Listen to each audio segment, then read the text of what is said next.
할렐루야, 여러분 반갑습니다. 오늘 수요 예배 가운데에도 하나님의 크신 은혜가 여러분들의 삶 가운데 풍성하게 임하게 되시기를 주님의 이름으로 축복합니다. 우리는 매주 수요일마다 통성경으로 함께 성경을 읽어 나가고 있습니다. 우리 지난주 말씀 복습하겠습니다. 여러분, 지난주 말씀은 사랑 때문에 피곤하신 예수님이라는 말씀 제목으로 말씀을 좀 나누었습니다. 여러분, 한 영혼을 향하신 예수님의 사랑이 얼마나 놀랍고 위대하신지를 우리가 좀 살펴봤습니다. 여러분, 예수 그리스도의 사역 우리가 좀 돌이켜보면 예수님은 주간 사역 때는 뭘 주로 하셨죠? 말씀을 주로 가르치셨고요. 그리고 저녁 때는 뭘 하셨습니까? 구름대처럼 밀려오는 병자들, 몸이 아픈 사람들, 귀신 들린 사람들을 한 사람 한 사람 다 일일이 손을 얹으셔서 그들을 양떼를 돌보는 것과 같은 목자의 심정으로 그들을 돌보셨다는 것을 좀 기억하실 겁니다. 그래서 저녁 때 잠깐 하셨던 사역이 아니라 해가 동틀 때까지 예수 그리스도께서는 치유 사역을 이어나가셨다라는 것이죠. 그러면서 여러분, 예수 그리스도께서 이제 그 사역을 좀 마무리하시고 배를 타고 건너편으로 가시는 그 와중에 배 가운데 폭풍우가 치는 그 밤에 쪽배에 앉으셔가지고 잠깐 머리를 기대고 주무실 만큼 그분은 굉장히 피곤하신 상태였는데, 그 길의 여정 가운데 끝에 누가 있었죠? 거라사 지방에 군대 귀신에 걸렸던 한 사람을 만나고 또 그 사람을 치유해 주셨던 것도 여러분들이 기억하실 겁니다. 그러니까 한 영혼을 위해서 예수 그리스도께서 끝까지 가시고 또 그 사람을 살리시기 위해서 그분의 사랑을 우리가 경험했던 것도 우리가 다 기억하고 있죠. 정말이지 예수 그리스도께서는 우리의 목자시라는 사실을 우리가 깨닫게 됩니다. 그분은 나를 돌보시는 분이시구나. 나에게 꼴을 먹여주시는 분이시고 내가 입을 거, 또 먹을 거, 내가 걸어갈 거 모든 것을 책임져 주시고 돌보시는 분이시다라는 그런 이미지가 우리에게 있었던 것이죠. 그래서 그분은 참 우리의 목자 되시고 우리에게 길을 열어가시는 우리의 참된 인도자시다라는 것을 좀 보았습니다. 그리고 오늘 이어서 이제 예수님의 사역이 이제 세 번째 시간을 좀 우리가 볼 텐데요. 오늘 말씀 제목은 사마리아인과 세리의 친구 예수님입니다. 사마리아인과 세리의 친구 예수님입니다. 여러분, 우리는 예수님과 관련해서 세 번째까지 지금 시간이 왔어요. 그러니까 첫 번째 우리가 챕터로 우리가 살펴봤던 말씀 제목은 예수님의 한 영혼 사랑이었고요. 두 번째는 지난주였던 사랑 때문에 피곤하신 예수님이었고, 세 번째로 오늘 이제 시간을 이제 경험하게 됩니다. 사마리아인과 세리의 친구 예수님이라는 제목입니다. 여러분, 말씀 제목에 나와 있는 것처럼 예수님의 친구를 소개하는데 그 소개되어지는 친구가 두 부류가 있습니다. 첫 번째 부류는 사마리아인이고요. 두 번째 부류는 다름 아닌 세리라고 하는 사람들이라는 겁니다. 그럼 여러분, 우리의 처음에 나와 있던 사마리아인에 대해서 우리가 좀 나누기를 원합니다. 여러분, 우리가 통성경을 쭉 따라오면서 이제 역사를 우리가 좀 어느 정도 잘 이해하고 기억하실 거라고 생각합니다. 이스라엘 민족이 이제 솔로몬 사후에 그의 자손으로부터 이제 나라가 쪼개어지게 됩니다. 위로는 북이스라엘이라는 민족이 나오게 되고 그 밑에는 남유다 민족이 나오죠. 10지파와 2지파가 나뉘어서 이제 나라가 새롭게 형성이 되는데, 특별히 북이스라엘 민족이 계속해서 이 한 150년 정도 시간의 동안에 하나님 앞에 돌이켜야 되고 하나님을 온전히 예배해야 되는데 그렇지 못해서 결국은 누구에게 멸망을 당했습니까? 이 다른 나라 제국이었던 아수르라는 제국에 의해서 그 나라가 멸망되는 것을 좀 이제 보게 됩니다. BC 한 722년 정도에 아수르에서 이제 멸망을 당하게 이제 좀 되는데요. 자, 그때 이제 아수르라는 나라가 이 나라가 더 이상 우리나라에 의해서 위협이 되지 않게끔, 반란을 할 수 없게끔 어떤 정책을 펼쳤습니까? 혼혈 정책을 펼쳤어요. 그래서 남아 있었던 당시 북이스라엘 민족과 그 지방에 있었던 여타 다른 민족을 어떻게 합니까? 섞여버리면서 혼혈 정책을 펼치면서 그들의 정체성을 혼탁하게 했죠. 그래서 그들의 원수가 희미해져 가게끔 했었다라는 것이 그 당시의 상황이었습니다. 자, 그래서 처음에는 언뜻 비슷하게 남유다와 북이스라엘 출발했던 것처럼 보였지만 북이스라엘은 여로보암이라는 초대 왕 때부터 어떻게 됐습니까? 단과 베델에 금송아지를 세우면서 완벽하게 예배가 무너졌고요. 그리고 북이스라엘이 아수르에 넘어가면서까지 사마리아인이라고 불려지는 그때에도 여전히 그들은 예배를 회복하지 못했다라는 겁니다. 특별히 사마리아인들에게는 큰 아픔이 있어요. 어떤 아픔이 있죠? 나머지 이 두 지파 남유다 민족으로부터 참 많은 배척과 멸시와 환난을 당했다라는 겁니다. 정말 온갖 수모를 경험했어요. 그들이 그렇게 무시했던 이유는 단 하나입니다. 혼혈자들이라는 거예요. 피가 섞였다. 그거 이유 때문에 그들은 계속해서 사마리아인들을 멸시합니다. 왜 피 문제가 중요했을까요? 하나님은 특별히 이스라엘 민족을 선민이라고 얘기하셨죠. 선택한 민족이라고 하셨고, 그러나 그들 가운데에는 피가 섞이면 되지 않는다는 기본적인 생각이 있었습니다. 왜 그럴까요? 피가 섞이면 이방 민족과 구원과 관련이 없는 이방 민족과 피가 섞이기 때문에 그들과는 절대로 구원을 같이 할 수 없다라는 생각이 있었기 때문입니다. 그래서 사마리아인은 완벽하게 이방 민족이라고 여겨졌다라는 점입니다. 그런데 여러분, 얼마나 역사를 돌이켜보면 그 사실이 아픕니까? 나머지 북이스라엘 10지파들도 여전히 야곱의 자녀들, 그러니까 결국 같은 조상의 친척들, 먼 친척들이었기 때문이라는 사실이죠. 그러나 진짜 문제는 사마리아인들은 참으로 오랜 시간 동안에 하나님의 관심으로부터 멀어진 것처럼 보였고요. 특별히 남유다 입장에서 본다면 완벽하게 버려진 땅처럼 느껴졌던 게 바로 북이스라엘의 후예들이었다라는 겁니다. 그런데 나중에 시간이 한참 흐르고 난 뒤에 신약시대에 빵 찍고 나서 예수님이 누구랑 친구가 되셨다는 거예요? 아무도 거들떠보지 않았던 사마리아인들과 함께 거하시고 식사도 하시고 또 특별히 그들을 살리시고 구원해내셨다라는 사실은 우리 오늘날 가운데 굉장히 큰 메시지를 던져주고 있다라는 점입니다. 자, 그래서 오늘 이 시간 가운데 사마리아인들에 대해서 오늘 좀 이게 나눠보려고 합니다. 또 사마리아인뿐만 아니라 세리에 대해서도 오늘 우리가 좀 얘기를 할 겁니다. 여러분, 세리는 어떤 사람들이죠? 세리는 쉽게 말하면 세금 징수관입니다. 그러니까 세금을 걷는 사람들인데요. 왜 갑자기 세리라는 사람이 이 신약 시대에 등장을 했냐면, 신약 시대 때 우리가 알고 있는 것처럼 로마라는 제국이 이스라엘을 다스렸던 때였습니다. 그때에 로마 제국에서 이 남유다 백성들에게 세금을 걷었어야 했었는데, 이 역할들을 남유다 사람들 가운데에서 사람들을 골라서 선별해서 선택했던 거예요. 그러면 그 선택되어진 사람들은 어떤 역할을 할까요? 같은 민족에게 세금을 걷는 역할을 하게 될 겁니다. 그러면 세금만 걷으면 참 좋은데 이 세리들이 타락을 합니다. 그래서 어떻게 하냐면 정해진 로마에 걷어줘야 되는 세금보다 세금의 양을 더 높입니다. 그러면 거기에만큼 나오는 차액을 누가 가지게 될까요? 세리들이 가지게 됩니다. 그래서 세리들은 굉장히 거대한 부를 동시에 축적하는 사람들이 됩니다. 그러면 동민족, 같은 민족의 사람들을 등쳐먹는 사람의 이미지가 되어졌으니까 같은 유대 민족 사람들은 이 세리들을 정말 싫어했겠죠. 그래서 쉽게 말하면 앞잡이 노릇을 했던 사람들이 바로 이 세리들이었다는 겁니다. 그래서 당시 유대 민족인 사람들은 세리를 죄인이라고 보았어요. 그러니까 다름 아닌 이 사마리아인이나 이런 세리 같은 사람들과 오늘 예수님께서 이 친구 관계가 되어주시고 그들과 함께 하신다라는 사실을 오늘 시간 말씀을 통해서 좀 살펴보게 되실 겁니다. 자, 그러면 오늘 첫 번째 이야기, 바로 사마리아인의 이야기를 좀 한번 다뤄보겠습니다. 여러분들은 사마리아라고 한다면 여러 사람들이 좀 떠오르실 것 같은데, 그래도 가장 대표적인 사람이 떠오른다면 다름 아닌 요한복음 4장에 나오는 수가성 여인 사마리아 여인이 떠오르실 겁니다. 특별히 여러분들이 더 잘 기억나시는 이유는 금요기도회 때 사마리아 여인을 다루었기 때문이죠. 자, 그러면 그 장면을 우리가 다시 한번 더 기억해 보도록 합시다. 우리 요한복음 4장 7절로 한번 가볼게요. 요한복음 4장 7절로 가보면 이런 말씀이 나옵니다. 사마리아 여인이 이제 등장을 하는데 요한복음 4장 7절에 보니까 이런 말씀이 나와요.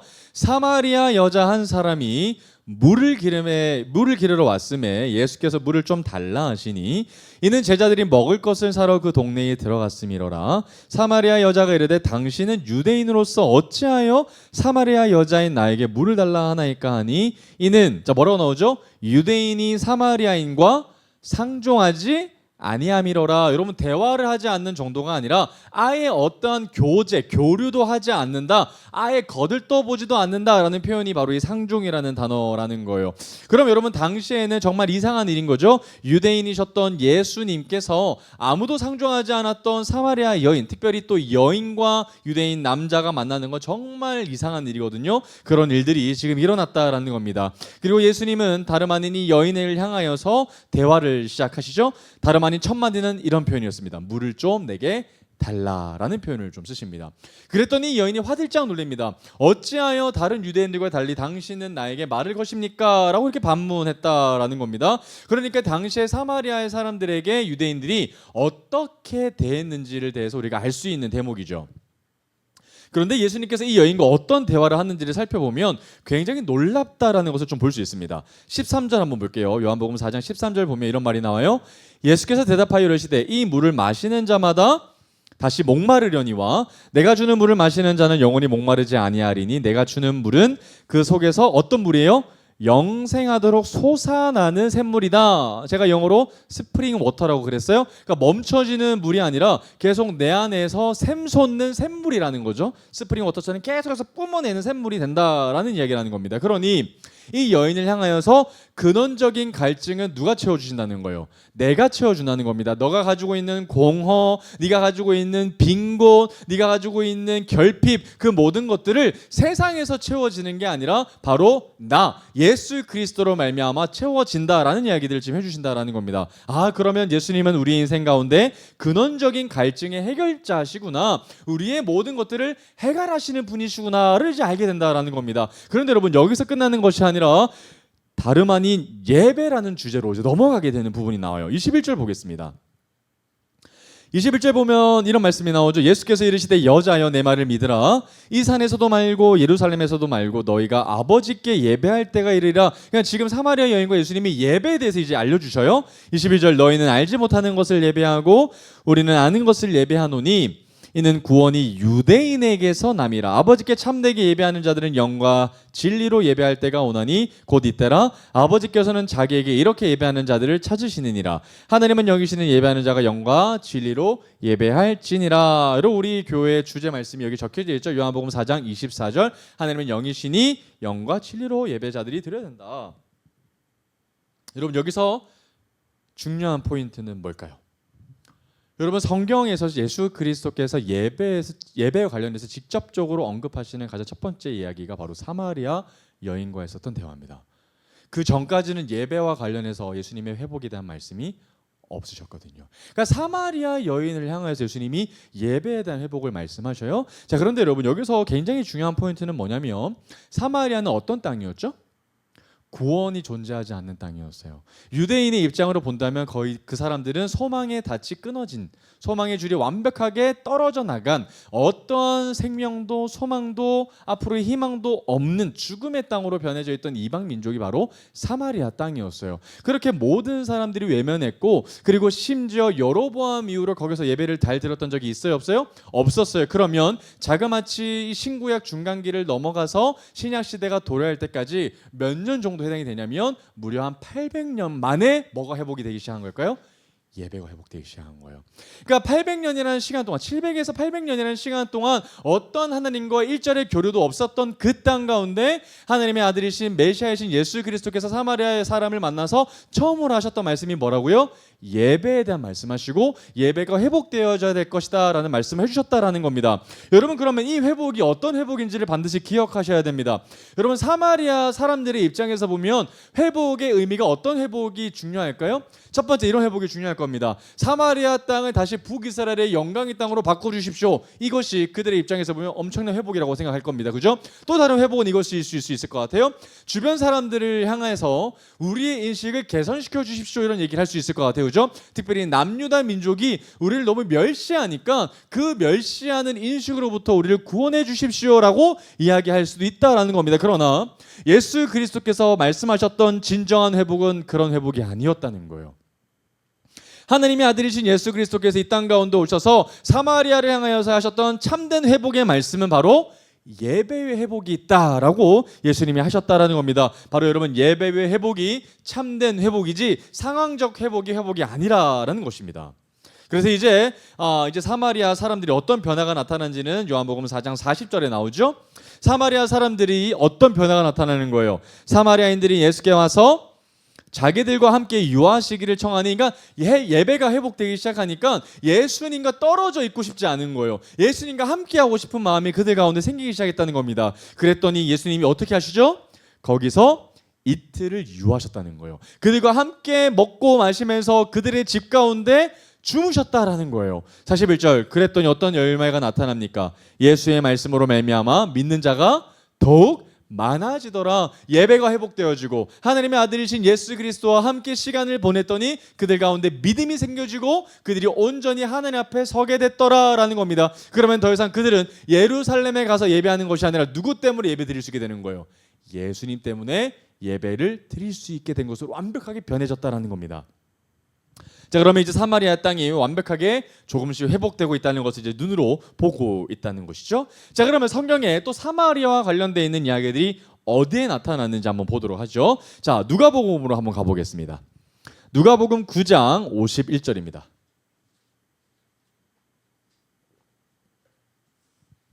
누가복음 9장 51절입니다. 여러분, 오늘 이 시간에 성경에서 나와 있는 사마리아의 대부분 이야기들을 오늘 좀 다루게 될 겁니다. 그래서 여러분 좀 잘 정리하셔서 예수님께서 사마리아 사람들과 어떤 태도를 취하셨고 또 사마리아를 향하신 하나님의 마음이 무엇인지를 좀 오늘 잘 정리하시면 좋겠습니다. 그리고 누가복음 9장 51절입니다. 예수께서 승천하실 기약이 차감해 예루살렘을 향하여 올라가기를 굳게 결심하시고, 여러분 왜 예수님이 굳게 결심하신 거죠? 승천하실 때가 가까이 온다는 것은 어떤 걸 의미해요? 예수님께서 곧 뭐에 달리시는 거예요? 십자가죠. 그러니까 십자가에 곧 달리시니까 예수님께서 어떤 마음으로 굳게 마음을 결정하시고 이제 죽으시러 올라가신다는 거예요. 자, 그 길 가운데 52절입니다. 사자들을 앞서 보내심에 그들이 가서 예수를 위해 준비하려고 사마리아 이내의 한 마을에 들어갔더니, 사마리아 땅으로 돌아가시는 거예요. 53절입니다. 예수께서 예루살렘을 향하여 가시기 때문에 그들이 받아들이지 아니했다라는 겁니다. 그들이 받아들이지 않은 이유는 뭐라고 나와 있어요? 결국 예수님은 사마리아 땅에 거하시는 것이 아니라 어디로 가시기 때문에, 우리를 버려두고 예루살렘으로 가기 때문이죠. 그들이 정확하게 예수님을 왜 배척하고 영접하지 않는지는 잘 나오지는 않지만 어쨌든 그들은 예수님이 목적지가 예루살렘이라는 것에 기분이 안 좋았다는 사실은 명백합니다. 자, 그런데 54절 한번 보면 이런 재미난 상황이 펼쳐져요. 제자 야고보와 요한이 이를 보고 이르되 뭐라고 얘기합니까? 주여, 우리가 불을 명하여 하늘로부터 내려 저들을 멸하라 하기를 원하십니까? 라고 물어보는 거죠. 여러분, 이 일들을 진짜 이 제자들이 한 적이 있어요, 없어요? 없습니다. 그리고 불에서 이렇게 명하여서 한다는 일들을 우리가 실제로 믿기가 어렵습니다. 그죠? 이때까지만 해도 제자들이 엄청난 역사를 하기 전이었거든요. 그러니까 여러분, 그들이 이런 걸 해본 적도 없고 그들이 이렇게 할 수 있었던 것도 아닙니다. 그러나 이렇게 얘기했던 이유는 뭐 때문일까요? 그만큼 분노했다는 거예요. 뭐가 어떤 부분에서 분노한 거예요? 예수님께서 사마리아 땅 사람들에게 어떻게 대하셨는데 어떻게 너희들이 그럴 수 있어? 이분이 누구이신지 알고 이런 마음으로 그들을 굉장히 경노했다라는 겁니다. 그런데 55절 보면 어떤 말씀이 나오셔요? 그런 제자들을 바라보시고 예수님은 이렇게 말씀하시는 거죠. 예수께서 돌아보시며 뭐 하셔요? 누굴 꾸짖으셔요? 제자들을 꾸짖으시는 거예요? 사마리아 사람들을 꾸짖으시는 거예요? 제자들이죠. 여러분, 우리가 생각할 때는 당연히 예수님의 제자들이 아닌 사마리아 사람들을 꾸짖으셔야 될 것 같은데 얼라 예수님은 지금 누굴 꾸짖으신다고요? 다름 아닌 사마리아 땅을 향하여 저주를 퍼붓는 제자들을 꾸짖으셨다라는 겁니다. 그러면서 56절 함께 어떤 마을이에요? 나를 영접하지 아니한 그 마을에서 떠나셔서 다른 마을을 찾아가셨다라고 얘기하셨다는 겁니다. 여전히 사마리아를 떠나셔 예수님은 저주하시지 아니하시고 끝까지 기다리고 계시는 장면을 보게 됩니다. 그리고 나서 여러분 한 장 넘겨보겠습니다. 누가복음 10장으로 한번 가볼게요. 자, 그때에 같은 사건의 연장선상에 한 사람이 등장하는데 누가복음 10장 25절 한번 보겠습니다. 자, 한 율법 교사가 등장하는 장면이 나와요. 누가복음 10장 25절 보면 이런 사건이 등장합니다. 어떤 율법 교사가 일어나 예수를 뭐 하죠? 시험했습니다. 예수를 시험하는 이유는 뭐예요? 예수를 넘어뜨리려고, 올무에 빠뜨리려고 하는 일이죠. 율법 교사가 예수를 시험하여 이르되 이렇게 얘기합니다. 선생님, 내가 무엇을 하여야 영생을 얻으리까? 그러니까 이 질문 자체가 진짜 궁금해서 물어보는 게 아니라 뭐 때문에 물어보는 거예요? 예수님께서 곤란하실 수 있는 상황에 빠뜨리기 위해서 이 질문한다는 거예요. 그랬더니 예수님이 질문하십니다. 하브루타 방식으로 질문하셔요. 예수께서 이르시되 율법에 무엇이라 기록되었으며 너는 그걸 어떻게 해석하니? 어떻게 읽느냐라고 반문하시죠. 그랬더니 27절 이렇게 얘기합니다. 대답하여 이르되 내 마음을 다하며 목숨을 다하며 힘을 다하며 뜻을 다하여 주 너의 하나님을 사랑하고 또한 내 이웃을 내 자신같이 사랑하라 하였나이다. 여러분, 굉장히 정확하게 성경의 말씀을 이해하고 있습니다. 여러분 이 율법 교사는 어줍지 않은 교사가 아니라 정말 구약의 말씀에 능통한 사람이라는 것을 알 수 있어요. 정말 예수 그리스도께서 알려주셨던 것처럼 하나님 사랑, 이웃 사랑으로 결론을 냈기 때문에 하는 거예요. 그런데 이게 문제가 아니라 28절 보겠습니다. 예수께서 이르시되 내 대답이 맞아. 이를 행하라. 너가 알고 있는 대로 행하라. 그러면 너가 살 거야. 그러면 구원을 얻을 거야 라고 얘기하셨어요. 그런데 29절 자기가 원했던 방향으로 이루어지지 않으니까 다시 한 번 더 반문합니다. 자, 말씀 볼게요. 그 사람이 자기를 옳게 보이려고, 자, 이게 그의 마음의 속셈이죠. 그러니까 예수님 앞에 진짜 궁금해서 왔던 것이 아니라 그 사람들, 많은 사람들 무리 가운데 내가 드러내 보이려고, 나의 자랑을 드러내 보이려고 지금 예수님께 물어봤다라는 겁니다. 그러면서 자기를 옳게 보이려고 예수께 여짜오되 그러면 내 이웃은 누굽니까? 라고 물어봤다는 거예요. 그러니까 성경은 하나님 사랑, 이웃 사랑 실천해야 된다고 말씀하셨는데 하나님은 누구신지 알겠어요. 그런데 이웃은 내가 잘 모르겠어요 라고 물어보는 질문이 하는 겁니다. 그런데 이 질문 자체의 의도가 뭐라고요? 예수님을 시험하게 만들고 그리고 나한테 영광 돌리고 싶다는 거예요. 하나님께 영광 돌리는 게 아니라 나한테 영광 돌려서 내가 이름을 드러내고 싶다는 겁니다. 그러면 예수님이 어떻게 대답을 하시는 걸 이 사람은 원할까요? 주변 사람들을 잘 돌봐라. 그래서 집으로 초대해서 식사도 저접하고 사람들의 필요를 채워줘라 의한다면 저는 지금 참 그것을 잘하고 있습니다. 나는 셀프 칭찬을 할 겁니다. 라는 이야기의 스토리가 전개가 이 사람의 의도라는 겁니다. 그런데 보십시오. 30절에 예수님께서 그렇게 호락호락한 대답을 해주시지 않습니다. 예수님이 어떤 대답을 하는지 한번 보겠습니다. 예수께서 대답하여 이르시되 어떤 사람이 예루살렘에서 여리고로 내려가다가 강도를 만나매 강도들이 그 옷을 벗기고 때려 거의 죽은 것을 버리고 갔더라. 마침 한 제사장이 그 길로 내려가다가 그를 보고 피하여 지나고, 자, 첫 번째 무리는 피했어요. 제사장, 누구보다도 모범적인 사람인 제사장 그룹을 아주 예수님께서 모범을 보이지 않는 모습으로 비유해 주고 계시죠. 두 번째 샘플은 누가 등장합니까? 또 이와 같이 한 레위인. 레위인도 마찬가지로 구분된 사람이어야 되고 하나님 나라 공직자 사람인데도 불구하고 그를 돌보지 않고 떠나갔다는 겁니다. 그런데 33절 보겠습니다. 그런데 제사장도 못했고 레위인도 그냥 지나갔지만 누가요? 어떤 사마리아 사람.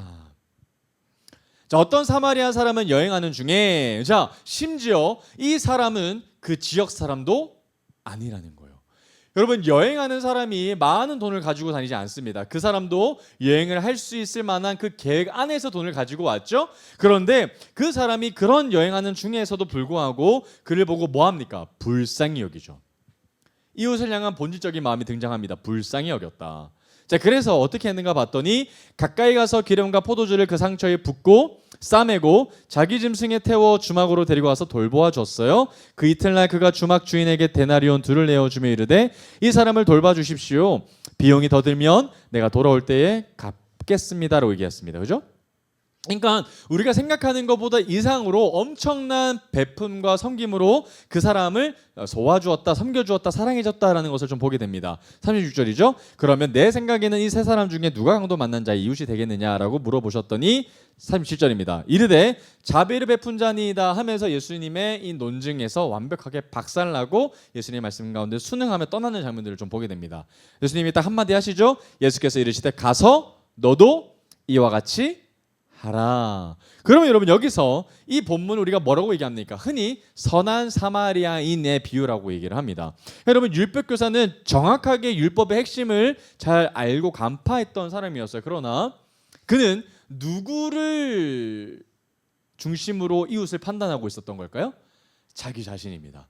여러분 이웃이라는 그 정하는 범위의 범주를 본인이 정했다라는 거거든요. 여러분 이게 예수 그리스도께서 말씀하셨던 바와 완벽하게 대척점에 놓여 있는 겁니다. 여러분 이웃은 누가 정하는 걸까요? 우리가 정하는 걸까요? 아닙니다. 하나님이 정하시는 겁니다. 이게 어떤 개념인가? 제가 잘 설명해 보겠습니다.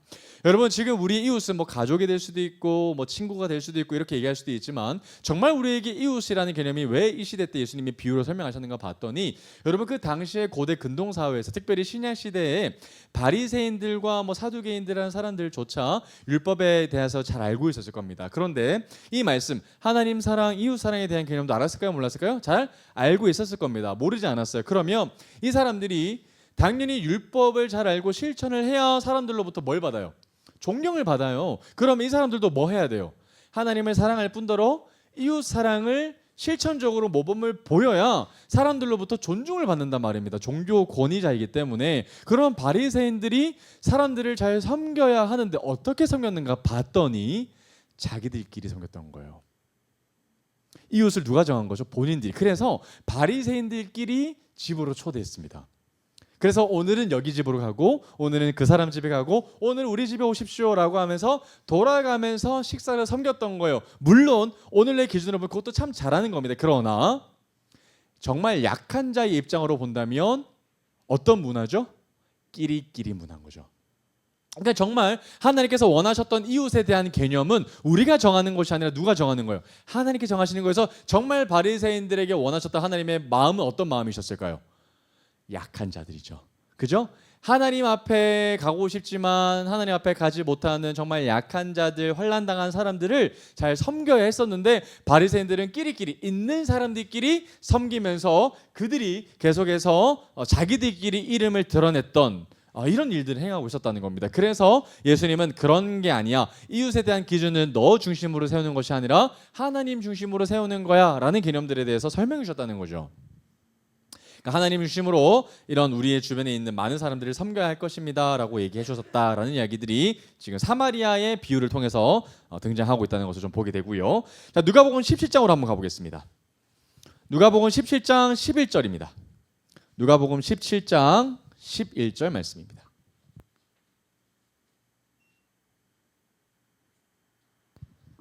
자, 이번에도 사마리아 사람이 등장을 합니다.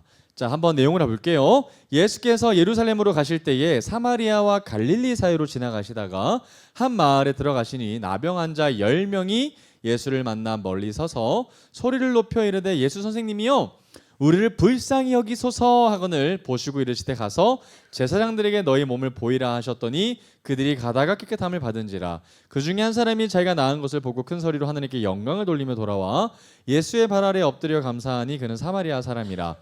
예수께서 대답하여 이르시되 10사람이 다 깨끗함을 받지 아니하였느냐 그 아부는 어디 있느냐 이 이방인 외에는 하나님께 영광을 돌리러 돌아온 자가 없느냐 하시고 그에게 이르시되 일어나 가라 내 믿음이 너를 구원하였느니라 하시더라. 여러분 지금 예수님께서는 사마리아와 갈릴리 사이를 지금 걸어가고 계시다가 그 가운데에서 나병 환자 10명의 떼거지로 함께 한꺼번에 몰려서 예수 앞에 치유해달라라고 간절히 부르짖는 장면을 좀 보게 됩니다. 근데 여기서는 예수님께서 일일이 손을 얹어서 치료하셨던 것이 아니라 어떻게 하시죠? 한꺼번에 일괄적으로 치유의 메시지를 선포하십니다. 그러면서 한마디 딱 하시는데 그게 뭡니까? 14절에 나와 있어요. 가서 제사장들에게 너희 몸을 뭐 해라는 거예요? 보여라는 겁니다. 여러분 예수님이 그들을 향하여서 너희들의 몸이 치료됐다라고 얘기하시지 않으셨고요. 그리고 치료돼서 제사장들에게 가는 것이 아니라는 점입니다. 여러분 이 당시에 나병 환자 입장에서 본다면 레위기는 그들에게는 복음이었습니다. 왜 복음이었을까요? 여러분 나병 환자는 지금의 입장에서 생각해 본다면 피부병입니다. 그러니까 피부병 질환을 가졌던 사람은 당시의 법으로 본다면 굉장히 부정하게 여겨졌기 때문에 공동체로부터 쫓겨났고 심지어 가족과도 함께 있기 어려웠습니다. 그래서 진 밖에 머물러야 했었기 때문에 완벽하게 그들에게는 절망적인 상황이었다는 거예요. 그런데 레위기 말씀을 보면 어떤 말씀이 나와요? 나병 환자라도 몸이 낫게 되면 제사장을 찾아가서 나은 몸을 보일 때 다시 공동체로 들어갈 수 있는 길을 만들어줬던 겁니다. 그런 법이 없었더라면 아무리 나병 환자 몸에서 치유가 됐다 하더라도 사람들이 의심하고 공동체 가운데 받아들이기 어려웠겠죠. 그러니까 이런 공식적인 길을 열어주셨기 때문에 나병 환자 입장에서는 레위기는 복음이었다는 겁니다. 그런데 제사장 앞에서 자신의 몸을 보일 때는 어떤 때입니까? 내 몸이 완벽하게 치료가 되었을 때라는 거예요. 모든 피부병이 깨끗하게 낫고 나서 제사장 앞에 나아가서 치료가 되었다는 것을 공식적으로 받아야 공동체로 들어갈 수 있는 것이지 그들이 아직 낫지 않았는데 제사장한테 나아간다는 건 매맞는 일인 거죠. 어쩌면 죽을 수도 있는 일이라는 겁니다. 그러나 이 10명의 사람 전부가 그것을 믿음으로 받고 제사장 앞에 걸어가고 있는 가운데 어떻게 됩니까? 그들이 가다가 14절이죠. 깨끗함을 받았다라는 거예요. 믿음으로 제사장 앞에 가다가 어느 순간에 내 몸을 보니까 나병이 나았더라라는 겁니다. 그러면 여전히 이들에게는 목적지가 어딜까요? 누구에게로 가야 됩니까? 가다가 나았으면 안 가도 되는 겁니까? 아니죠. 끝까지 어디로 가야 돼요?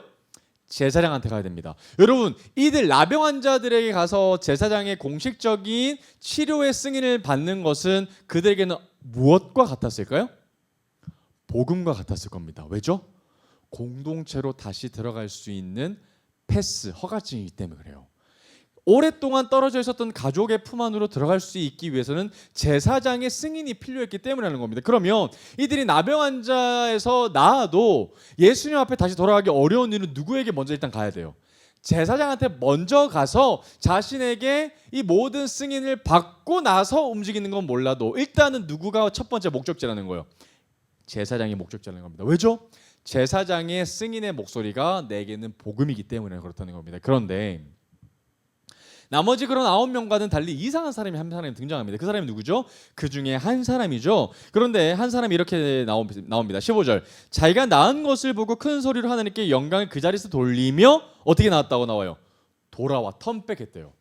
여러분, 그러면 정확하게는 제사장을 만나고 돌아온 것인지 아니면 그 길을 가다가 제사장을 만나지 않고 돌아온 것인지는 우리가 알 수 없습니다만 이 의미를 어감으로 느낌을 봤을 때는 아마도 제사장을 만나러 가지 않고 돌아왔을 확률이 굉장히 큽니다. 왜냐하면 예수님이 그 자리 그 가운데 계셨기 때문이죠. 다시 돌아왔을 때. 그러면 여러분, 이 사람이 왜 왔을까요? 지금 그에게 정말 급한 건 제사장 앞에 나아가서 구원의 메시지를 듣는 겁니다. 그런데 이 자가 제사장한테 나아가지 아니하고 예수님에게 나아갔던 이유가 무엇 때문이었을까요? 자, 계속 볼게요. 18절 한번 보겠습니다. 자, 이 이방인 외에는 하나님께 영광을 돌리러 돌아온 자가 없다. 19절. 그에게 이르시되 가서 일어나 가라. 내 믿음이 너를 뭐했다? 자, 동그라미 쳐볼까요? 구원. 이 믿음이 너를 구원했다라고 하시면서 예수님은 이 자를 향하여 나병 환자만 낫게 하신 것뿐만 아니라 뭐도 주셔요? 구원의 선물까지 주셨다는 겁니다. 하나님의 자녀가 되는 권세를 주셨다는 거예요. 다름 아닌 이 사람은 어떤 사람? 사마리아 사람이라는 겁니다. 그럼 여기서 우리가 잘 정리할 수 있습니다.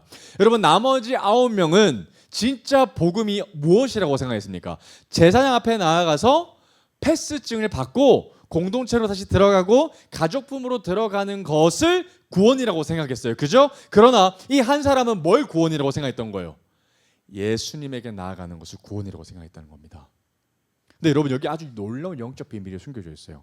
여러분, 실제로 레위기 말씀을 보면 제사장 앞에 나아가야 복음이 선포되는 거죠. 마찬가지로 그 이전의 제사장의 고난들은 끝나고 예수님이 어떤 역할로 오신다는 거예요? 참된 대제사장으로 오시기 때문이죠. 여러분, 예수님이 왜 구원의 메시지를 선포해 주실 수 있는 거죠? 그분이 대제사장이시기 때문이라는 거예요. 제사장이 이 나병 환자의 몸을 보고 치료가 됐구나, 너에게 모든 낙혀져 있던 것들을 열게 해주고 가족품으로 돌아오도록 내가 허락해 주겠다, 이런 공식적인 선언을 제사장이 했던 것처럼 예수님께서는 어떤 선언을 해주시는 거예요? 너를 묶고 있었던 모든 죄악으로부터 너를 해방했다는 것을 내가 승인한다 라고 대제사장의 역할을 지금 감당하시고 있기 때문이라는 겁니다. 그러면 나머지 9명과 달리 이 한 사람, 사마리아 사람은 구원은 누구에게 있다라고 보았던 겁니까? 내 눈에 보였던 당시 하나님 나라 율법 나라에 있었던 제사장이 아니라 누구? 나를 치료해 주셨던 예수님이라는 거예요. 예수님이 나의 진짜 제사장이시고 예수님의 메시지가 진짜 나를 살리는 구원의 메시지라고 판단했다라는 겁니다. 바로 그 사람이 어떤 사람? 사마리아인이었다라고 우리가 성경에서 또 보고 있습니다. 자, 그렇다면 여러분 이제 또 한번 보겠습니다. 자, 그러면 이제 사마리아 땅을 향한 이 회복의 메시지가 언제 예수님의 말씀을 통해서 확증이 되는지 한번 보겠습니다. 유명한 말씀인데요. 우리 사도행전 1장 8절로 한번 가보겠습니다. 사도행전 1장 8절입니다.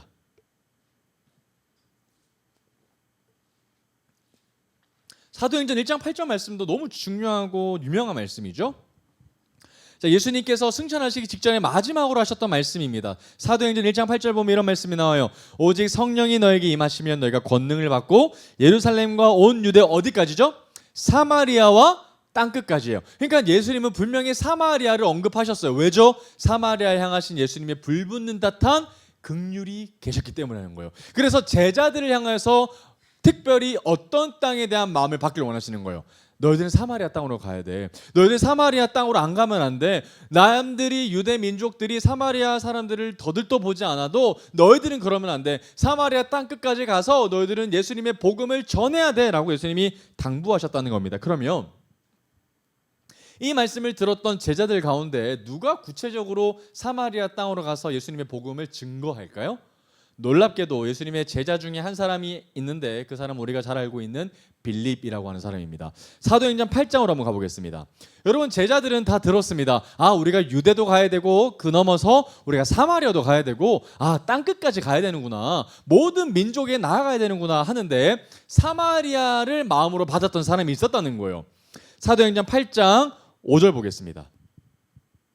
자, 빌립이 사마리아 성에 내려가서 그리스도를 백성에게 전파하니, 어디로 왔다고요? 사마리아 땅으로 왔다는 겁니다. 여러분, 제자들이 모든 땅을 가지는 않았어요. 각자가 맡아져 있는 그 소명과 사명을 따라서 각자 지역을 따라갔는데 빌립은 어디로 간 겁니까? 사마리아로 들어갔다는 거예요. 그래서 그리스도를 백성에게 전파하죠. 6절입니다. 무리가 빌립의 말도 듣고 행하는 표적도 보고 한 마음으로 그가 하는 말을 따랐다. 마른 사람에게 붙었던 더러운 귀신들이 크게 소리를 지르며 나가고 또 많은 중풍병자와 못 걷는 사람이 나으니, 8절입니다. 그 성에 큰 기쁨이 있었더라. 이 기쁨은 누구로 말미암아 이루어진 일입니까? 예수의 이름을 가지고 사마리아 땅에 갔던 빌립을 통해서 사마리아 땅 가운데 복음이 전파가 된 거고요. 빌립이 행했던 역사들을 보면 완벽하게 예수님께서 우리 가운데 행하셨던, 보여주었던 일들을 그대로 보고 따라 행하죠. 12절입니다. 빌립이 하나님 나라와 민 예수 그리스도의 이름을 간하여 전도함을 그들이 믿고 남녀가 다 뭘 받았어요? 세례를 받죠. 사마리아 사람들이지만 그들은 세례를 받습니다. 14절. 예루살렘에 있는 사도들이 사마리아도, 맞죠? 사마리아도 하나님의 말씀을 받았다 함을 듣고 누구를 보내요? 예루살렘 교회에서 누구를 파송합니까? 베드로와 요한을 파송합니다. 여러분, 놀라운 일인 거예요. 예루살렘 교회 입장에서 본다면 진짜 예수님께서 우리에게 당부하셨던, 부탁하셨던 말씀처럼 사마리아 성 가운데 복음이 전파되기 시작하니까 베드로와 요한을 그쪽 지역으로 파송 보내는 거예요. 15절입니다. 그들이 내려가서 그들을 위하여 뭘 받기를 기도했다고요? 성령 받기를 기도했다는 거예요. 16절. 이는 아직 한 사람에게도 성령 내리신 일이 없고 오직 주 예수의 이름으로 세례만 받았다. 이에 두 사도가 그들에게 안수하며 뭘 받았다고요? 성령을 받았다는 겁니다. 그러니까 베드로와 요한이 빌립의 사역을 딱 봤는데 말씀 증거가 있고 예수 그리스도를 믿는 증거의 역사들이 있고 세례까지 있지만 뭘 못 받았다? 성령 하나님을 못 받는 거예요. 그래서 베드로와 요한이 그러면 안 돼, 성령 하나님을 받아야 돼 하면서 한 사람 한 사람 다 안수하셔서 뭐 했다는 겁니까? 이들이 다 성령을 받았다라는 얘기들을 좀 하고 있는 거예요. 25절입니다. 두 사도가 주의 말씀을 증언하여 말한 후에 예루살렘으로 다시 돌아가죠. 자, 사마리아인의 여러 마을에서 복음을 전하니라. 그죠? 사마리아 땅 가운데 진짜 예수님의 당부처럼 복음이 완벽하게 전해졌다는 겁니다. 빌립과 베드로와 요한, 이 세 사람을 통해서 말이죠. 자, 그러면 여러분, 당시에 좀 이런 거 좀 정리해 놓을 필요가 있을 것 같아요. 당시에 사회적 약자들에게는 무엇을 좀 의지하고 보호를 받을 수 있었을까요? 당시 사회적 약자들이 그들의 기득권을 통해서 보호를 받지는 않았거든요. 뭐 유대인들이나 아니면 바리새인과 사두개인들이 당시에 있었던 고아된 사람들이나 과부된 사람들이나 가난한 자들이나 몸 아픈 사람들을 돌보지 않았단 말이죠. 그런데 유일하게 그들을 보호해 주었던 장치가 하나 있어요. 그게 뭐냐면 바로 율법이었어요. 여러분, 율법을 한번 보겠습니다. 우리 레위기 한번 볼게요. 레위기 9장 말씀 한번 가보겠습니다. 레위기 9장 9절에서 10절까지입니다. 그러니까 당시 사회적 약자들을 보호해 주었던 장치가 율법이었기 때문에 그들이 살 수 있었던 것이거든요. 그러니까 하나님 나라, 제사장 나라 가운데 하나님께서 기본적으로 세팅해 놓은 값은 너희들은 사회적 약자들을 돌봐야 돼. 이게 다른 나라와 구분되는 기준이고, 그래서 사회적 약자들이 보호받을 수 있는 나라를 만들어야 돼 하시면서 주셨던 하나님의 여러 가지 나라의 장치 시스템이 있습니다. 레위기 9장 9절 볼까요? 자, 어떤 말씀이 나오는가 봤더니, 너희가 너희 땅에서 곡식을 거둘 때에 너는 밭 모퉁이까지 다 거두지 말고 내 떨어진 이삭도 줍지 말며 내 포도원의 열매를 다 따지 말며 내 포도원에 떨어진 열매도 줍지 말고 가난한 사람과 거류민을 위하여 버려두라. 나는 너희 하나님 여호와이니라. 이렇게 함으로써 누가 혜택을 받는 거예요? 진짜 배고픈 사람들이죠. 가난한 사람들, 그리고 아비를 잃어서 고아된 사람들, 과부된 사람들도 생기를 이어나갈 수 있게 되는 길이 열렸다는 겁니다. 자, 그렇다면 이 혜택을 가장 잘 받았던 사람이 있으니 그 사람이 누구죠? 룻기에서 나오는 룻이죠. 그러니까 룻이 보아스에게 혜택을 받았던 이유는 바로 이 레위기 말씀 때문에 혜택을 받았다라는 겁니다. 자, 그러니 이 율법이라는 장치 때문에 당시 사회적 약자들이 뭐 할 수 있었다는 거예요? 살아갈 수 있었고 보호를 받을 수 있었다는 겁니다. 이뿐만이 아니라 우리가 출애굽기 20장에 봤었던 것처럼 안식일법에서 누가 혜택을 받아요? 항상 안식일 날에는 누가 쉬는 거예요? 모든 사람이시죠. 심지어 우리 집에 잠깐 왔던 손님까지, 짐승까지도 다 쉬게끔 해주셨습니다. 그러니 당시 율법이 사회적 약자들에게 있어서는 지켜주는 보호 장치였고 비빌 언덕이었다는 겁니다. 자, 그렇다면 이제 신약 시대로 와서는 누가 우리에게 비빌 언덕이 되어 주셨던 걸까요? 율법이 아니라 바로 예수 그리스도께서 우리 가운데에 비빌 언덕이 되어 주셨다는 겁니다. 자, 이 예수 그리스도께서 우리 가운데에 비빌 언덕이 되어 주실 것이라는 말씀이 예언이 이사야 말씀 가운데 나타납니다. 우리 이사야 말씀으로 한번 가볼게요. 이사야 42장 1절에서 4절까지 말씀입니다. 이사야 42장입니다. 하느님께서 우리 가운데 예수님을 보내실 때 그 예수님이 어떤 일들을 행하실까? 어떤 메시아의 모습으로 오실까에 대한 약속의 예언의 말씀이 이사야 42장에 나옵니다. 이사야 42장 1절에서 보니까 이런 말씀이 나오죠. 내가 붙드는 나의 종, 내 마음에 기뻐하는 자, 곧 내가 택한 사람을 보라. 내가 나의 영을 그에게 주었은즉 그가 이방에 정의, 뭘 베푼다고요? 정의를 베푼다는 거예요. 여러분, 정의가 뭡니까? 약한 자들이 보호를 받는 시스템이죠. 강자의 힘에 의해서 논리가 되는 것이 아니라 공정한 사회가 된다는 겁니다. 2절입니다. 그는 외치지 아니하며 목소리를 높이지 아니하며 그 소리를 거리에 들리게 하지 아니하며 상한 갈대를 꺾지 아니한다. 오늘 우리가 찬양했던 가사의 핵심 내용입니다. 상한 갈대를 꺾지 아니하신다. 꺼져가는 등불도 끄지 아니하시고 진실로 정의를 회복하실 것이다. 하나님 나라를 회복하실 것이다. 그는 쇠하지 아니하며 낙담하지 아니하고 세상에 정의를 세우시기에 이르리니 섬들이 그 교훈을 앙망하리라. 예수님이 이 땅 가운데 오셔서 어떤 나라가 회복될까라는 거예요. 하나님 나라가 이 땅 가운데 정의를 가지고 회복하게 될 것이다 라는 메시지를 우리 가운데 해주셨다라는 거죠. 자, 그럼 이제 사마리아 사람들 살펴봤으니까 그 두 번째 무리들인 세리를 좀 보도록 하겠습니다. 여러분, 세리라고 할 때 가장 먼저 여러분들의 머릿속에 떠오르는 사람은 누구죠? 바로 가장 유명한 사람이었던 마태죠. 세리 마태에 대한 이야기를 좀 한번 보도록 하겠습니다. 마태복음 9장으로 한번 가보겠습니다. 마태복음 9장에 가보면 이 마태복음을 쓴 마태 이 저자가 자기가 어떻게 콜링을 받게 됐는지에 대한 이야기가 좀 나옵니다. 마태복음 9장 9절에 13절까지 말씀입니다. 여러분, 마태의 입장에서 본다면 자기가 이전의 삶은 세리였기 때문에 정말 숨기고 싶었던 과거였을 겁니다. 당시 우리가 일제강점기였을 때 앞잡이라는 신분, 친일파라는 개념이 얼마나 우리 가운데는 수치가 되는 민족적 아픔입니까? 그런데 민족의 역사를 기록할 때 정말 빼고 싶었던 이 역사의 한 부분들을 마태는 여과 없이 자신의 이야기를 솔직하게 나누었다는 거예요. 9절 볼게요. 예수께서 그곳을 떠나 지나가시다가 마태라는 사람이 세간에 왜 앉아 있었던 것은 여러분들이 이해하실 겁니다. 세리기 때문이죠. 세간에 앉아서 그날도 여김없이 사람들에게 세금을 징수하고 있었습니다. 자, 그때에 보시고 이르시되 나를 뭐하라? 따르라. 앞뒤 없이 그냥 나를 따르라 하셨더니 그냥 마태가 뭐합니까? 그 자리에서 일어나 따릅니다. 그럼 뭘 버려야 되죠? 자신의 이전에 화려했던 삶을 버리고, 그죠? 세금 징수관이라는 삶의 직업관을 버리고 또 로마 징수관으로부터의 관계를 끊어내고 예수님을 따라가기로 결정해야 된다는 겁니다. 그때 10절입니다. 예수께서 누구의 집으로 들어가시죠? 다름 아닌 마태의 집입니다. 여러분, 마태의 집에 들어가죠. 그때 앉아서 음식을 잡수실 때에, 자, 몇 줄 가볼까요? 많은 세리, 그 다음에 죄인, 그 다음에 예수, 그리고 제자, 정말 많은 사람들이 마태의 집으로 들어가서 식사를 하게 됩니다. 여러분, 평범한 집이 아니라는 사실을 알 수 있습니다. 왜 마태가 이 많은 사람들을 한꺼번에 수용이 즉시 가능했을까요? 마태는 세리였기 때문이죠. 세리였기 때문에 부자였기 때문이죠. 집이 넓었습니다. 그래서 자, 근데 중요한 거는 마태의 집에 사람들이 막 들어가고 심지어 예수님이 들어가시자 그 주변에 있었던 다른 세리들이 뭐 하는 거예요? 예수님이 세리랑 식사를 하신다고? 나도 세리인데 그러면 나도 뭐 할 수 있다? 같이 겸상할 수 있다라는 생각이 들었어요. 자, 그때 야, 세리도 들어간다고? 그런 썩을 죄인들도 들어간다면 나 같은 죄인도 뭐 할 수 있다? 그 자리에 들어갈 수 있다 하면서 여러분, 그 자리가 정말 천국 잔치처럼 이 신분의 여와 상관없이 많은 세리들과 죄인들이 예수님의 제자들과 함께 마태의 집에 모여서 식사를 하고 있었다라는 거예요. 그때에 창문으로 11절에 바리새인들이 봅니다. 정말 스토커처럼 따라가는 친구들이죠. 바리새인들이 보고 그의 제자들에게 이르되 어찌하여 너희 선생은 세리와 죄인들과 함께 잡수시느냐?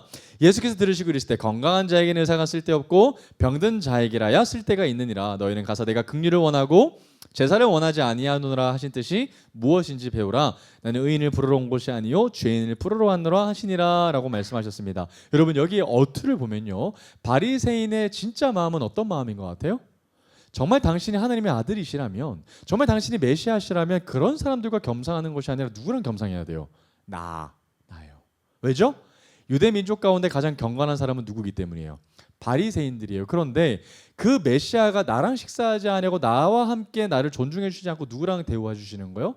정말 내가 하찮게 여기는, 정말 나보다 못하다고 판단되어지는 그 사람들 앞에 가서 예수님이 겸상해 주시는 거예요. 그러면 바리새인들의 진짜 마음은 어떤 마음일까요? 시기 질투예요. 어떻게 그럴 수 있습니까? 그래서 시기 질투가 커지면 그 사람을 뭐 해줘? 정죄하고 부정하는 데까지 이르게 됩니다. 그런데 사실은 예수님이 한마디 하셨더라면, 바리새인들아 너희들 참 잘했어라고 얘기했다면 아마 그들의 마음은 녹았을지도 모르겠어요. 그러나 예수님이 그런 말씀을 한 번도 하신 적이 없으시죠. 왜죠? 잘못됐으니까. 그래서 지금 여러분 바리새인의 입장에서 본다면 지금 빨리 뭐 해야 되는 걸까요? 그 자리에 가서 정죄하고 판단하는 게 아니라 뭐 해야 돼요? 예수님이 뭐 어떤 말씀하셨어요?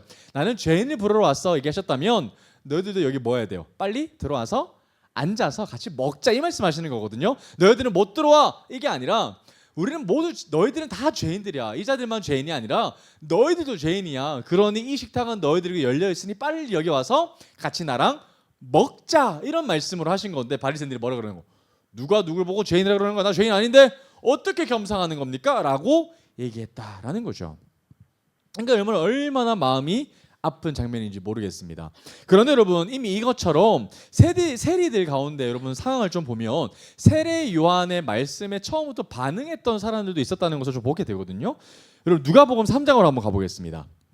여러분 세리들은 정말 좀 달랐던 것 같아요. 처음부터 좀 굉장히 우호적이었던 반응을 좀 볼 수 있습니다. 누가복음 3장 한번 가볼게요. 누가복음 3장 12절 말씀입니다.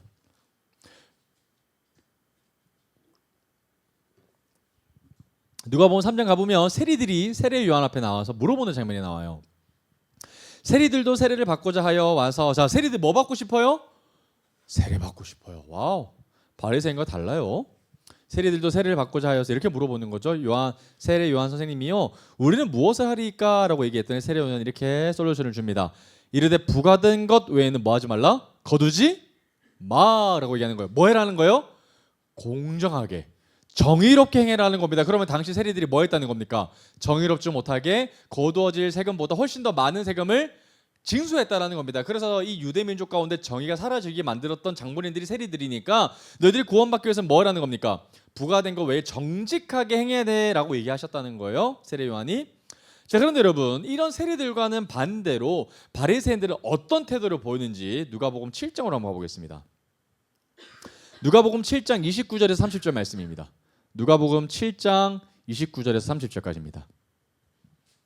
세리들과 바리새인들에 대한 비교의 말씀이 여기서 잘 나와 있거든요. 누가복음 7장 29절에서 30절까지입니다. 자, 모든 백성과 세리들은 이미 요한의 세례를 받은지라. 자, 이미 뭘 받았다고요? 세례 받았어요. 그러니까 세리들은 그때 이미 다 받았어요. 자, 이 말씀을 듣고 하나님을 의롭다 하되, 자, 반면에 바리새인과 율법 교사들은 세례를 안 받았죠. 세례 요한의 말씀 가운데 순종하지 않았어요. 그러면서 그들 자신을 위한 하나님의 뜻을 스스로 뭐했다? 저버렸다. 하나님께서 바리새인들을 향하여서 해주셨던 그 말씀들, 바리새인들을 언제든지 돌이킬 수 있는데 그것들을 스스로 걷어찼다라는 얘기를 하고 계셨다는 거죠. 세리들과 바리새인들을 비교하고 계십니다. 자, 이제 누가복음 18장으로 한번 가보겠습니다. 누가복음 18장입니다. 누가복음 18장 우리 9절로 한번 가볼게요. 누가복음 18장 9절. 여기서도 바리새인과 세리를 예수님이 아주 적나라하게 비교하고 대조하시는 장면이 나와요. 자, 18장 9절부터 14절까지입니다. 또 자기를 의롭다고 믿고 다른 사람을 멸시하는 자들에게 비유로 말씀하시되, 여러분 이게 누구 특징입니까? 바리새인의 특징이죠. 나는 괜찮아, 나는 의로워, 너가 잘못된 거야 라고 하면서 끊임없이 정죄했던 바리새인들에게 예수님이 비유로 친절하게 설명하시는 장면이에요. 10절입니다. 두 사람이 기도하러 성전에 올라갔어. 자, 한번 내가 비유를 해볼게. 한 사람은 바리새인이고 한 사람은 세리라는 사람이야. 11절입니다. 바리새인은 서서 따로 기도하여 이르되, 하나님이여 나는 다른 사람들 곧 토색, 불의, 가늠하는 자들과 같지 아니하고 이 세리와도 같지 아니함을 내가 감사합니다라고 기도했다는 거예요. 여러분 얼마나 가증스러운 기도죠, 그죠? 그러면서 나는 일에 2번씩금씩 하고 또 소득의 11조를 드립니다라고 이렇게 얘기했다는 겁니다. 여러분 실제로 그리스도인들 가운데 이렇게 기도하는 사람들이 있을까 싶습니다. 하나님 앞에 나가서 하나님 저는 하나 11조 이렇게 하고 하나님 저는 이렇게 열심히 살고 이렇게 하나님 앞에 자랑하는 사람이 실제로 있을까 싶긴 합니다. 그러나 바리새인들이 하나님 앞에서조차 자신의 이름을 드러내고 있었다라는 거예요. 그런데 거기에 반해서 세리는 어떻게 기도했다는 거예요? 세리는 멀리 서서 감히 눈을 들어 하늘을 쳐다보지 못하고 다만 가슴을 치며 이르되 하나님이여 불쌍히 여기소서 나는 죄인이로소이다 하였느니라. 여러분 마치 누구의 고백과 같아요? 베드로의 고백과 같죠. 나를 떠나소서라고 얘기했던 베드로의 고백과 굉장히 비슷합니다. 내가 너에게 이르노니 이에 저 바리새인이 아니고 이 사람이 의롭다 하심을 받고 그의 집으로 내려갔다. 누가 의롭다 받았던 거예요? 바리새인이 아니라 세리가 의롭다 하심을 받았다는 겁니다. 그래서 예수님이 뭐 하셔요? 그의 집으로 내려갔다. 예수님께서 머무시는 집은 바리새인 집이 아니라 누구의 집? 세리의 집이라는 거예요. 얼마나 감사한 일인지요. 그러면서 마지막으로 한마디 하시죠. 무릇 자기를 높이는 자는 낮아지고 자기를 낮추는 자는 주님께서 높이리라 이렇게 하신다는 거죠. 그렇죠? 누가복음 19장으로 한번 가보겠습니다. 누가복음 19장 1절부터 10절까지입니다. 자, 여기서 여러분 또 다른 세리가 유명한 사람이 등장합니다. 누가 등장하는가 봤더니 그 유명한 삭개오입니다. 돌무화과 나무, 소위 말해 뽕나무라고 불려지는 거기에 올라갔던 한 사람 삭개오에 대한 이야기가 나오는데 1절부터 보겠습니다. 예수께서 여리고로 들어가 지나가시더라. 이자 삭개오라 이름하는 자가 있으니 누구예요? 세리 가운데서도 장입니다. 그러면 보통 세리들과는 달리 더더 큰 부자였다는 거 오시겠죠?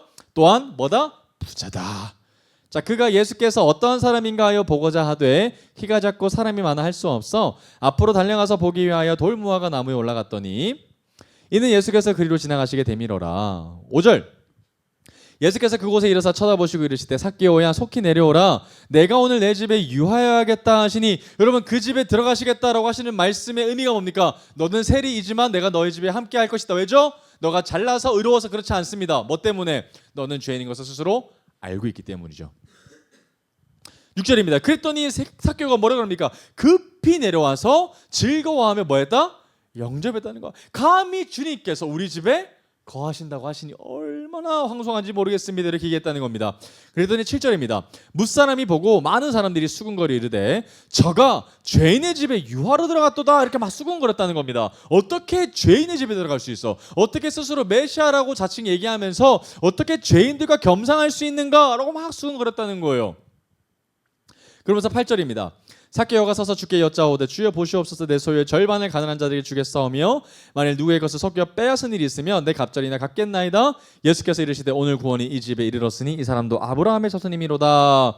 인자가 온 곳은 잃어버린 자를 찾아 뭐하기 위함이다? 구원해. 너 같은 사람을 구원하겠다는 거예요.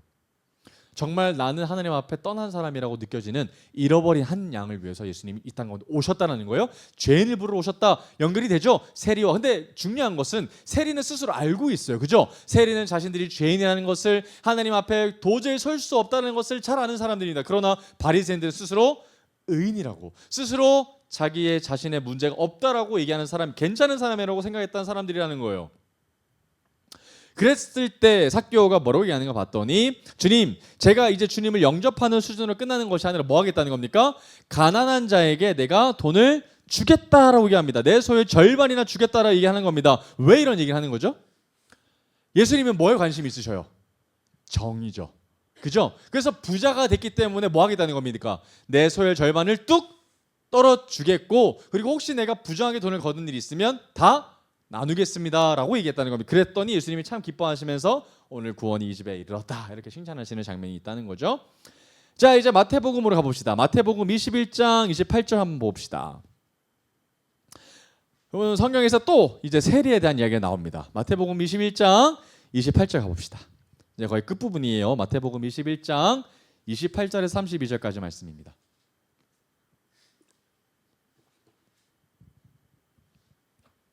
마태복음 21장 28절. 자, 이 여기에서 좀 비유가 하나 나와요.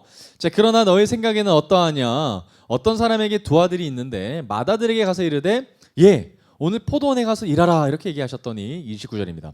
대답하여 이르되 아버지 가겠나이다 하더니 안 갔어요. 그죠? 가겠습니다 하고 안 갔던 거예요. 그런데 30절입니다. 둘째 아들이 가서 또 그와 같이 말하니 대답하이르되 아 싫어 안 갈 거야 라고 얘기했는데 그 뒤에 뭐합니까? 갔다는 거예요. 뉘우치고 돌이키고 갔다는 거예요. 31절입니다. 그 들 중에 누가 아버지의 뜻대로 하였느냐 이르되 누구예요? 둘째 아들이죠. 그죠? 예수께서 그들에게 이르시되 내가 진실로 너에게 이르노니 세리들과 창녀들이 너희보다 먼저 하나님의 나라에 들어가리라. 요한이 의의 도로 너에게 왔거늘 너희는 그를 믿지 아니하였으되 세리와 창녀를 믿었으며 너희는 이것을 보고도 끝내 뉘우쳐 믿지 않았다라고 얘기하시는 겁니다. 그럼 먼저 된다가 나중되고 나중에 내가 먼저 됐다는 이야기가 누구에 딱 얘기 맞춰진 거예요? 바리새인들과 세리들 간의 관계가 딱 맞는 이야기죠. 그죠? 그럼 결국 우리가 진짜 하나님 앞에 올바르게 보여야 할 태도는 뭐냐면 주님 나는 철저히 죄인입니다. 주님 나는 완벽하게 타락한 죄인입니다. 그래서 나는 누가 필요한 거예요? 나의 죄를 용서하실 주님이 필요한 거죠. 주님 나를 긍휼히 여겨주십시오. 나를 불쌍히 여겨주십시오 라고 고백해야 한다는 겁니다. 마치 베드로가 고백했던 그 연약한 고백처럼 말이죠. 그죠? 자 그러면 오늘 우리에게 진짜 so what 우리에게 어떤 일을 하나님께서 요구하실까 한마디만 잘 정리해보고 오늘 말씀 마무리하겠습니다. 요한복음 6장 28절로 한번 가보겠습니다. 오늘 우리가 읽었던 말씀입니다. 요한복음 6장 28절에서 29절까지의 말씀입니다. 자 그러면 오늘 우리에게 주신 하나님의 마지막 한 문장 자 우리 잘 가져가시기를 바랍니다. 요한복음 6장 28절부터 29절까지입니다. 그들이 묻되 우리가 어떻게 하여야 하나님의 일을 하오리까 이렇게 물어보죠. 그럼 하나님 우리가 어떻게 하겠습니까? 라고 물어봤더니 예수님이 딱 한마디 하십니다. 예수께서 대답하여 이르시되 하나님께서 보내신 이를 뭐하는 것이? 믿는 것이. 하나님께서 보내신 예수 그리스도를 믿는 것이 하나님의 일이다라고 오늘 우리에게 결론을 딱 내려주신다는 거예요. 자 그러면 여러분 오늘 말씀을 잘 정리해 보겠습니다. 여러분 예수님이 이 땅 가운데서 누구를 부르러 오셨다고요? 죄인입니다. 그죠? 연약한 자를 돌보시고 이 땅 가운데 오셨습니다. 그런데 여러분 바리새인을 안 돌보시려고 오셨던 것이 아니죠. 바리새인들도 분명히 예수님의 양들입니다. 그러나 스스로 어떤 고백이 있어야 돼요? 나는 죄인입니다. 스스로 옳다고 여기는 것이 아니라 주님 나는 연약합니다. 주님 나는 깨진 그릇입니다. 나는 상한 사람입니다. 그러나 내가 그럼에도 불구하고 주님 앞에 나아갑니다. 나를 긍휼히 여겨주십시오. 주님 나는 주님이 필요로 합니다. 라고 오늘 고백해야 한다는 겁니다. 그리고 그런 자들에게 주님께서 이렇게 말씀하시죠. 하나님의 일을 너희들이 감당해야 되는데 그게 뭐냐면 딱 한 가지 예수 그리스도. 하나님께서 보내주신 일을 믿는 것 딱 그거 하나 잘해야 하는 거다라고 오늘 우리에게 주셨다라는 겁니다. 자 그러면 오늘 우리가 잘 붙잡으시길 바랍니다. 세리와 오늘 사마리아인들을 보면 그 즉시 예수 그리스도를 만난 이후로 예배가 회복되어지고 그리고 완벽하게 유턴 회개하는 모습을 좀 보이게 됩니다. 그리고 회개에 합당한 열매를 맺고 하나님만 바라보며 나아가 나의 삶을 온전히 100% 하나님 앞에 드리는 삶을 시작했다라는 것을 여러분들이 좀 기억하게 되시기를 간절히 축복합니다. 여러분 오늘 시간 가운데 찬양으로 고백할 때 주님 내가 주님을 너무 필요로 합니다. 주님 나는 연약하고 이미 깨졌고 너는 너무나도 부족한 그릇이지만 하나님 내게 긍휼을 베풀어 주시고 나를 불쌍히 여겨주셔서 다시 한 번 더 하나님의 사랑 가운데 은혜 가운데 설 수 있는 제가 되게 해주십시오. 나의 비빌 언덕이 되어주셔서 참 감사합니다. 이런 고백을 오늘 저와 여러분들이 하게 되는 그런 은혜가 있기를 간절히 축복합니다.